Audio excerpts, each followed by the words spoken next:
Hey YouTube, Run to Christ here. Today we're going to look at whether Spain qualifies to be Tarshish. Now this video is just going to be a reading from a PDF article that goes into detail on whether Spain fits better than Great Britain does for being Tarshish. So if you haven't seen it yet, check out the mind-blowing unfolding of biblical prophecy, Britain is Tarshish. This is to do with the Brexit. So in this video I outline why Britain is Tarshish, and I go into it in quite a bit of detail. We go through the Bible. It's half an hour long. It's pretty much just showing you the Bible and history, along with evidence that proves beyond a doubt that Britain is Tarshish. So let's read the PDF. Tarshish, Britain or Spain? This is by John Ecob. Tarshish is mentioned in the prophecies of Scripture as having an important role in the last days. Usually reference is made to the ships of Tarshish or the merchants of Tarshish. If we can locate Tarshish in the ancient world, we can identify Tarshish in the last day prophecies. Ezekiel in 587 BC described all of the commodities sold in the marketplace of Tyre and stated that Tarshish was thy merchant by reason of the multitude of all kind of riches, with silver, iron, tin and lead. They traded in thy fairs. So we can see here that the quantities involved are a multitude of riches. Okay, so it's not small quantities. And it has been mined since ancient times up until today. Let's continue. The commodities that came from Tarshish are listed above, and this gives us a clue as to where Tarshish was located. If we can identify the source of these metals in the ancient world, 6th century BC, then we can be certain about which country is Tarshish in the last days. Tarshish was a nation that was rich in minerals and supplied the known world in the 6th century BC through the markets at the coastal city of Tyre. Tyre was a maritime power, and she built her own ships to bring merchandise to Tyre. The ships of Tarshish did sing of thee in thy market, and thou wast replenished and made very glorious in the midst of the seas. Now that's crucial there, in the midst of the seas. Thy borders are in the midst of the seas. Thy builders have perfected thy beauty. They have made thy shipboards of fir trees of Senir, and have taken cedars from Lebanon to make the masts for thee. Of the oaks of Bashan have they made thine oars. So this gives us a great clue into what the ships would have looked like, and you can see this picture here. The ships of Tarshish will suffer during the judgments of the day of the Lord. In Isaiah 2:16 and Psalms 48:7, for the day of the Lord of hosts shall be upon every one that is proud and lofty, upon every one that is lifted up, and he shall be brought low, and upon all the ships of Tarshish. During the tribulation, 1/3 of the ships will be destroyed during the second trumpet judgment, and Tarshish must therefore be a great shipping nation in the last days. If we are in the last days, then this would point to the United States, since they control the oceans with the greatest navy in the world. A further clue is given in Ezekiel 38:13, where the merchants of Tarshish are said to have young lions. Sheba and Dedan, and the merchants of Tarshish, with all the young lions thereof, shall say unto thee, art thou come to take a spoil? Hast thou gathered thy company to take a prey, to carry away silver and gold, to take away cattle and goods, to take a great spoil?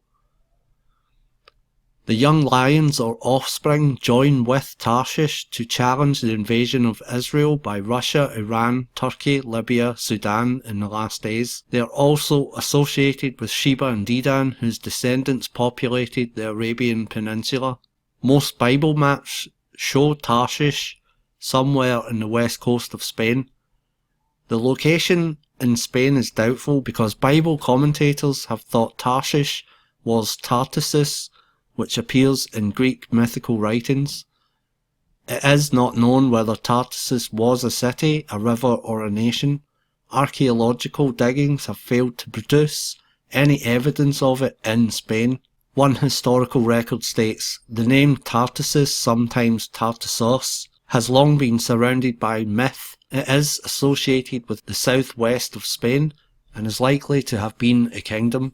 Nevertheless, different sources have referred to it as a city, a mountain, even a river. The Guadalquivir, it is said to be buried under the Coto Donana, the combined marshlands and dunes at the mouth of the Guadalquivir that are now protected as a national park.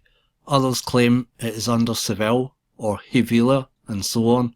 There is consensus that it existed somewhere in the area between Huelva, Cadiz or Seville, but who the inhabitants were we do not know. With such uncertainty surrounding Tartessus, it would be dangerous to assert that Spain was Tarshish of Scripture, which was a maritime power in the days of Solomon, and which was the source of minerals for the great trading city of Tyre when Ezekiel wrote in the 6th century BC. Some have pointed out that there is a mining town in Spain called Tharsis, but this is a recent development and obviously an imported name by a British mining company. The record states, coincidentally, there is a town named Tharsis 50 kilometres north of Huelva.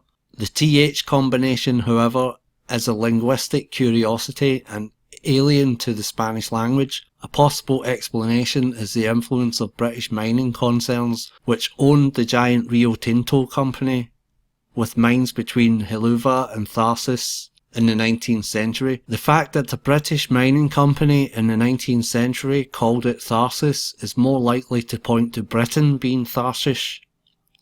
They gave it an English name. Reference to the minerals, silver, iron, tin and lead, has been linked with Spain since extensive mining has been conducted in the mountains of southwestern Spain. However, it seems that one of those metals was not plentiful in Spain, and that metal was tin. Thus we read, the southwestern part of the Iberian Peninsula was enormously rich in minerals, and Ezekiel's reference reflects a common association of the metal with the western Mediterranean. Tin came primarily from Cornwall in the British Isles and was brought back by the Phoenicians. It was combined with copper, abundant in the southwest Spain, to produce bronze. The Rio Tinto mine, just north of Huelva, was first worked by the Phoenicians and still produces copper. It is reputed to be the oldest mine in the world. It may be that the ships of Tarshish brought minerals from Spain, but it is unlikely that they brought tin from Spain, since its source was Cornwall in the southwest of Britain. Cornwall was the only major source of tin in Europe for the past 2,500 years. In the 19th century, there were 400 mines in Cornwall, employing 18,000 people. The last mine closed in 2004. It is also true that the mountains of Wales, just north of Cornwall, have been a source of all the minerals listed in Ezekiel 27:12. We have already noted the historical record which assumes that Tartessus was Spain, and that Tarshish was Tartessus. However, it is also acknowledged that tin was sourced from Cornwall as follows. Tin came primarily from Cornwall in the British Isles and was brought back by the Phoenicians. It was combined with copper, abundant in the southwest of Spain, to produce bronze. Archaeological research in Cornwall recently identified ancient harbour facilities along with evidence of ancient structures. The harbour was on the north side of the Cornwall Peninsula and is now silted up. In recent years, the Spanish people have shown increased interest in their roots, and a comic series made reference to Tartessus. Probably more appealing to readers is the recent and highly successful comic series Tartessus. The first album appeared in 2005 with the title La Ruta del Estano, the Tin Route. It deals with the rivalry between the Tartessans and the evil Arcabala, the high priest of the Temple of Hercules in the Phoenician city of Gadir, for control of the tin route to Las Islas Cassiterides, the British Isles. Control of this precious metal, which the Tartessans combined with copper to produce bronze, allows the Tartessans to live in great comfort. The basis of the trade is a long-standing agreement between the Tartessans and the Celts from the British Isles. While this is just a comic series, it is based on fact, as Encyclopedia Wikipedia states. Britain was not unknown to the classical world. As early as the 4th century BC, the Greeks, the Phoenicians, the Carthaginians traded for Cornish tin. The Greeks refer to the Cassiterides or Tin Islands and describe them as being situated somewhere near the west coast of Europe. Ancient evidence goes back to the Histories by Herodotus, who wrote about 450 BC and is known as the father of ancient history.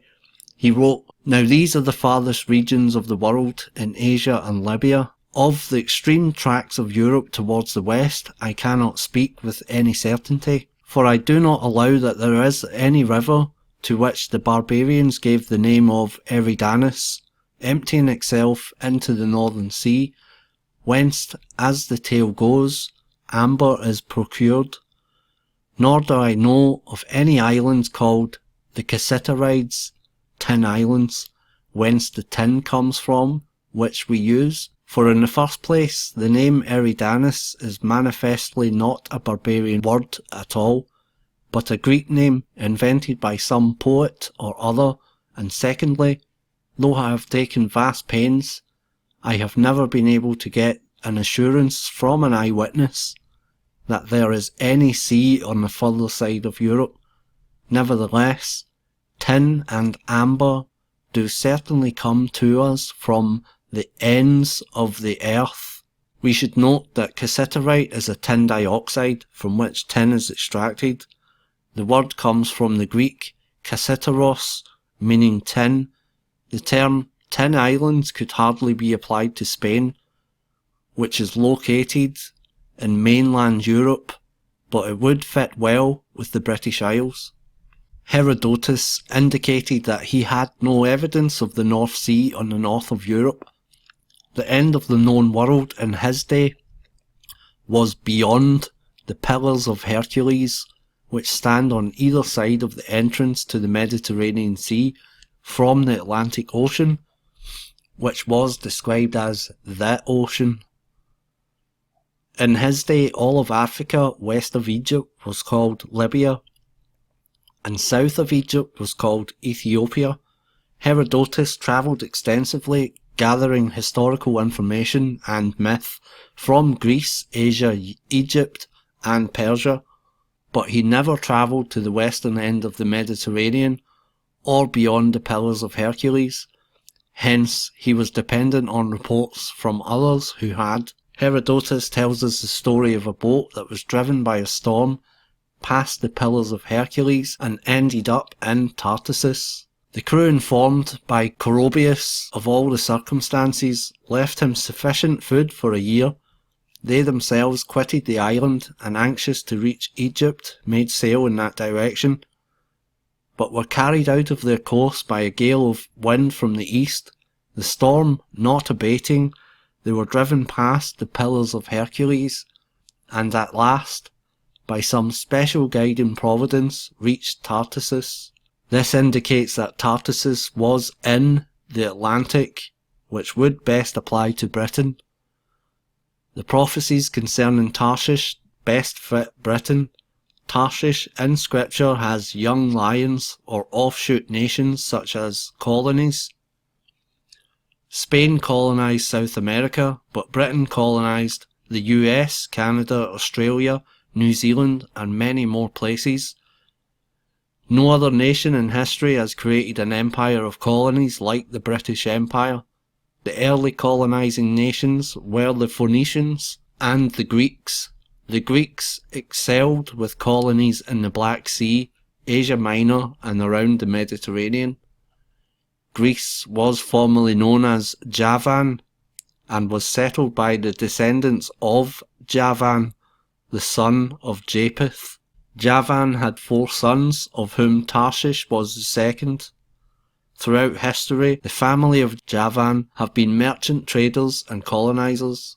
If Spain were Tarshish, then one would expect that she and her colonies would be a major maritime and military power in the last days, along with her young lions in South America, but the opposite is the case.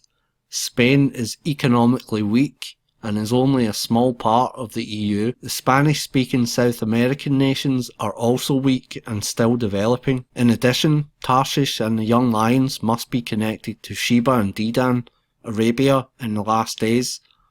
Spain is not connected to Arabia, whereas Britain and America have been the great oil producing and oil marketing merchants. Oil is transacted in US dollars. The evidence would indicate that Tarshish in ancient times was Great Britain for the following reasons. 1. There is no doubt Cornwall was the source of tin from the earliest times, and that no other location could supply the quantities used. The Bible states that the merchants of Tarshish supplied tin to the markets of Tyre when Ezekiel wrote in 587 BC. 2. It is possible that the copper was mined in Spain, but tin from Britain was mixed with it to make bronze. All of the minerals marketed by the merchants of Tarshish could have come from Britain, but only some of the minerals could have come from Spain. Tartessus may well have been the Arabic form of the name Tarshish, and the Spanish appear to identify Tartessans as the early Britons. 4. There is no historical evidence that Tartessus was in Spain. Greek mythology simply placed it beyond the Pillars of Hercules in the Atlantic Ocean. The great historian Herodotus had been told that the tin which was used in the Persian era was from the Cassiterides, or the Tin Islands, though he had no knowledge of where these islands were located, or even if there was a North Sea on the northern side of Europe. Britain acquired the title of the Tin Islands because of the vast tin resources in Cornwall, but Spain is a mainland country. 5. Tarshish in the latter days must have young lions of nations that are her offspring. Both Britain and Spain have had many colonies and have been great maritime powers, but the British Navy defeated the Spanish armadas, and Spain is no longer a great maritime power, whereas the US began with British colonies and has had 7 navies that rule the world's sea lane. Britain and America have strong ties with Arabia, Sheba and Dedan, which is linked to the last days, whereas Spain has no such links. 7. The location Tharsis in Spain is probably so named by the British mining companies that owned the mines in the 19th century. The name is not Spanish.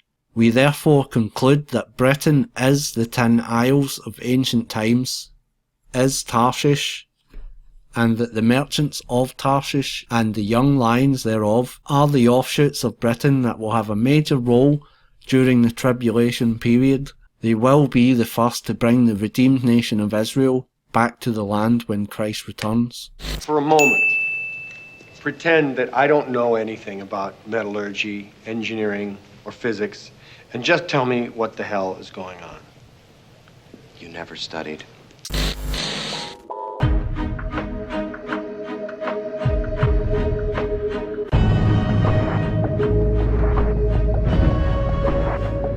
knows the truth.